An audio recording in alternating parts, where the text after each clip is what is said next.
परमस दयाल जी विराजमान थे, तो वहां के जो मुसलमान थे वो दादा परमस दयाल जी को नहीं मानते थे। तो एक मुसलमान उनकी निंदा करता था और नहीं जाता था उनके दर्शन करने के लिए। एक बार वो मक्का मदीना गए और अपने गुरु को कहने लगे कि आप हमें आशीर्वाद दीजिए। कहते हम आपको आशीर्वाद नहीं दे सकते क्योंकि आप हमारी प्रजा नहीं है। जो शाह विलायत दादा परमस दयाल जी आपके यहाँ विराजमान है, आप खुद से जाकर अपनी रहमत की बख्शीश मांगिए। तो वो दादा परमस दयाल जी के चरणों में आया और आकर गिर गया और बहुत रो रो कर माफी मांगी कि मुझसे गलती हो गई। ऐसे ही आज बहुत से भक्तों ने, आज जो संगत यहाँ आने के बाद भी अगर आपको किसी और चीज की तमन्ना है, प्लीज जरा 2 मिनट का समय लूंगा आप सबसे,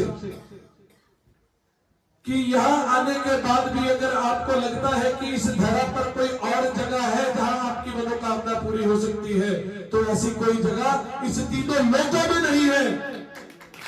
अगर आपका विश्वास दृढ़ है, यहाँ आने के बाद भी हम कहीं कहीं जगह जाकर भटक रहे हैं। मुझे बहुत दुख लगा जब मनोज भैया आए, कहते जी आपके 50 संगत बाहर घूमने गई है और कहीं जगह जाके दर्शन करने गई है। क्या हम इसलिए वहां से आए थे? ये पुकार लेकर आए थे हम दादा गुरु महाराज जी के चरणों में। क्या हमें अपने दादा गुरु महाराज जी पर इतना भरोसा नहीं है कि हमें इसी दरबार से जो चाहिए वो मिलेगा, कि जाकर कहीं कहीं और माथा टेककर सजदा कर रहे हैं और माथा टेककर मांग रहे हैं। बड़ा दुख हुआ, बहुत रोया मैं। क्या फायदा हुआ कि गुरुमुख होने के बाद भी हम मनमुखों वाली वृत्तियों को लेकर यहाँ बैठे हुए हैं। जब श्री नगली निवासी भगवान जी की अभी आप सुन रहे हैं कि एक दिन की प्रार्थना से उन्होंने ये सब कुछ खड़ा कर दिया। हमारे दरबार के संत महापुरुष आकर उस धरती के ऊपर ऐसे ही लेट गए।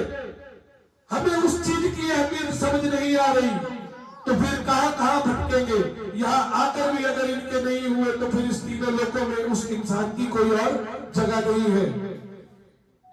मेरी अगर कोई शब्द किसी को लग रहे हैं तो मैं हाथ जोड़कर माफी चाहूंगा, पर यह बिल्कुल सत्य है। मुझे बहुत दुख हुआ और बहुत रोना आया कि हमें अपने दादा गुरु महाराज जी पर विश्वास नहीं है, कि हम कहीं और मंदिर में माथा टेकने के लिए, कोई कह रहा जी मैं यहाँ जा रहा हूँ, मैं वहां जा रहा हूँ। हम पर्यटन स्थल पर नहीं आए हैं। मेरी बात सुनिए, पता नहीं उस पर क्या कष्ट आना होगा कि आज दादा गुरु महाराज जी ने शाम को 4 से 5 का 1 घंटा सभी संगत को ध्यान में बिठा दिया। क्या कष्ट आना होगा, वो क्या हरना चाहते होंगे, और जिनको बिठाया उनको क्या रहमत मिलने वाली है वो वही जानते हैं, और जो देने वाले हैं वही जानते हैं। क्योंकि यहाँ आने के बाद भी अगर आपको लगता है कि इस धरा पर कोई और जगह है जहां आपके सजदे कबूल हो जाएंगे, तो कृपया माफ करना, आपका आना सही नहीं है। वो सजदे कबूल नहीं होंगे, क्योंकि श्री नगली निवासी भगवान जी से प्यार करने वाले कभी भगवान जी नहीं चाहेंगे कि उनके गुरु के दर पर आने के बाद आप कहीं और जाए और उस दरबार की निरादरी हो।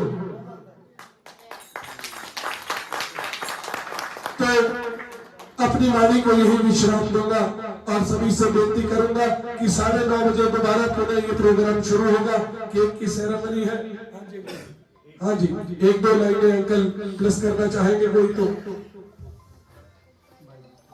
आप लोगों को पहले भी रमन ने एक दृष्टांत सुनाया था, गुरु महाराज जी की लीला सुनाई थी कि गुरु नानक देव जी के स्वरूप में गुरु महाराज जी ने दर्शन देके कहा था, और जिसने वो दर्शन किए तो गुरु महाराज जी के जयकारे लगा रहा था।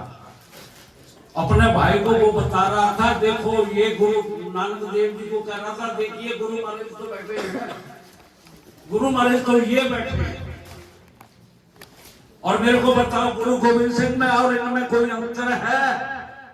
आपने समझा तब गए।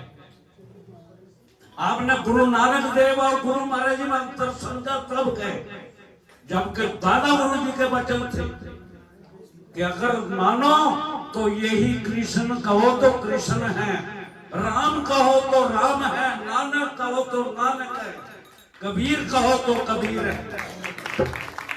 आप अलग से जाइए वहां जहां भी जाना चाहते हो, लेकिन जब छपरा में आए तो उन पर विश्वास करो। ये चीज का ध्यान रखिए।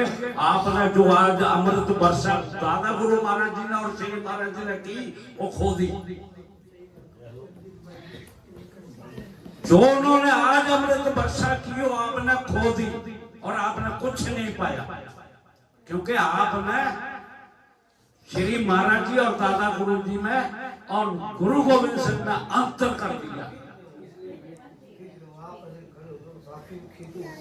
और मैंने हिंट भी दिया था कि गुरु का द्वारा ये आपको इससे भी बड़ा है कोई, इनके होते हुए ये आपने गुरु का निरादर कर दिया, अपने गुरु का निरादर कर रहे हो आप।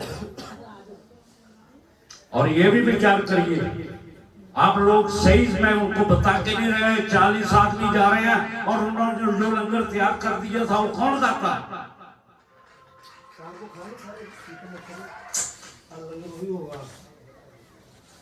इससे बड़ी गलती आप लोगों को मैं सही कह रहा हूं, जो स्मृति से सही तरीके से जुड़े हैं उन्होंने किसी ने ये गलती नहीं की। गलती उन्होंने की जो सही तरीके से नहीं मिले, नहीं जुड़े। आप लोगों को बस में जाते हैं, लोगों को सबको समझाया जाता है, जहां सत्संग होता है ये चीजें समझाई जाती हैं।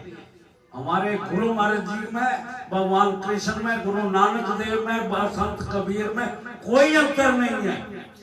इसलिए आगे से ये ध्यान रखा, अगर छपरा में आए तो छपरा में रहो, कहीं मत जाओ। अगर नंगली में गए हो तो नंगली में रहिए, कहीं मत जाइए। अगर कहीं जाना चाहते हो अलग से जाओ। बोल जयकारा बोल।